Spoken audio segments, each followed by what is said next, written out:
बाबा, काही झाडांवर कीड दिसतेय आणि तण सुद्धा वाढलंय. हो, आता वेळ न घालवता औषध फवारायला हवं, नाहीतर पीक वाया जाईल.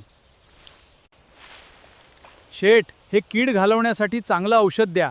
पीक कोवळं आहे, काळजी घ्यायला हवी. हे औषध पिकाला इजा करणार नाही, पण कीड नष्ट करेल. सावध रहा राजू, हे औषध अंगावर उडता कामा नये. आपण हे नीट मिसळून घेऊया.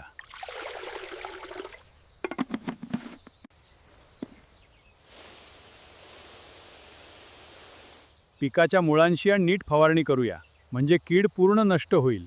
हो रे बाळा. थकला असाल, हे पाणी आणि थोडा नाश्ता घ्या.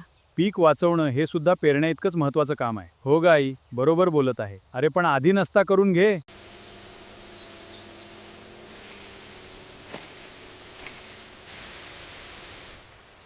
चला, आता पीक सुरक्षित आहे. आता पीक मोकळा श्वास घेईल. कष्टाला नक्कीच फळ मिळेल.